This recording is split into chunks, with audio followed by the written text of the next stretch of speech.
So hello guys, कैसे हैं आप सब लोग। तो जैसा कि आप सबको पता होगा कि नैनीताल बैंक रिक्रूटमेंट 2022 इसकी नोटिफिकेशन आउट हो गई है। तो आप लोगों में से बहुत सारे लोग ऐसे होंगे जो इंटरेस्टेड होंगे ये फॉर्म फिलअप करने के लिए।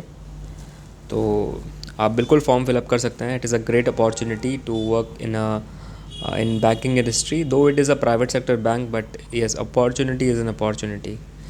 तो अगर मैं अपनी बात करूं तो मैं ये एग्ज़ाम दो बार दे चुका हूं। एक बार 2020 में ये एग्ज़ाम कंडक्ट हुआ था 6 दिसंबर 2020 को, और उसके बाद 2021 में एग्ज़ाम कंडक्ट हुआ था 21 अगस्त 2021।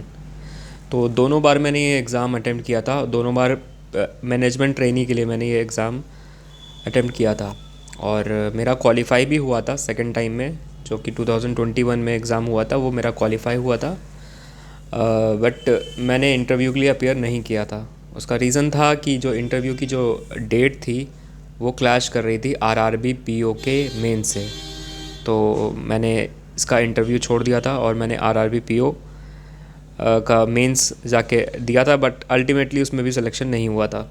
तो अब मैं सोचता हूँ अगर मैं इंटरव्यू अगर दे देता नैनीताल बैंक का तो शायद उसमें हो जाता। खैर, अच्छा, अब अगर एग्ज़ाम के पैटर्न की बात करें तो दोनों बार एग्ज़ाम का पैटर्न थोड़ा अलग अलग देखने को मिला। जो लोगों ने एग्ज़ाम दिया होगा वो मेरी बात से रिलेट कर सकते होंगे। जो पहली बार जब मैंने दिया था 2020 में, तो इसके एग्ज़ाम का पैटर्न एक बिल्कुल ही कन्वेंशनल आईबीपीएस का जो एग्ज़ाम होता है बिल्कुल सिमिलर पैटर्न पे था। कोई भी नई चीज़ देखने को नहीं मिली थी। जो जो भी सेक्शंस थे, इंग्लिश, रीजनिंग, मैथ्स और जनरल अवेयरनेस, ये चार सेक्शन थे।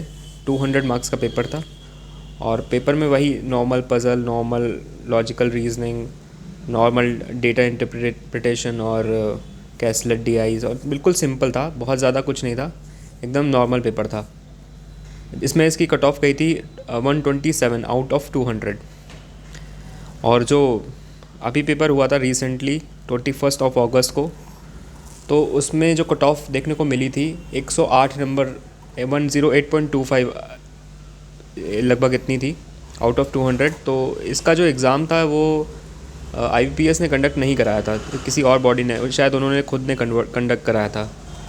तो इसमें जो क्वेश्चंस पूछे गए थे वो थोड़े से ट्रिकी थे, थोड़े से मुझे डिफ़िकल्ट महसूस हुए। हालांकि मैंने एग्ज़ाम क्वालिफाई किया।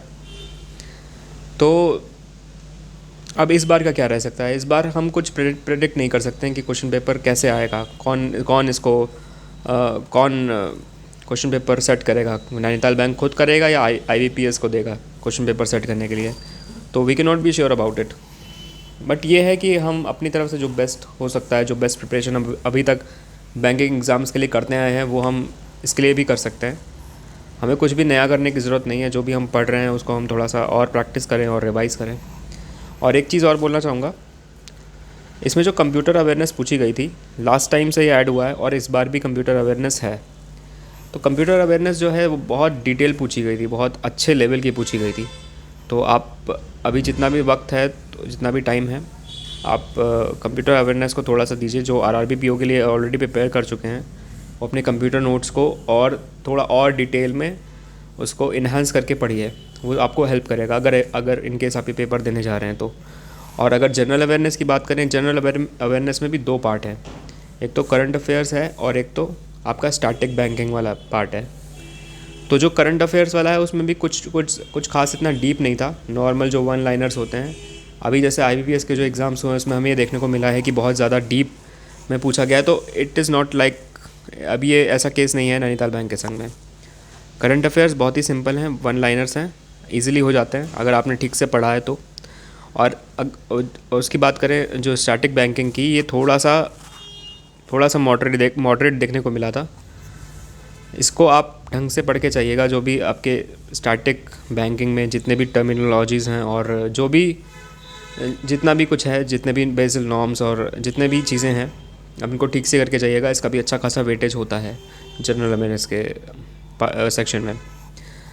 तो फ़िलहाल तो मुझे इतना ही कहना था। इन केस अगर आपका कोई क्वेरी है then you can comment it down and I will try my best to resolve your query.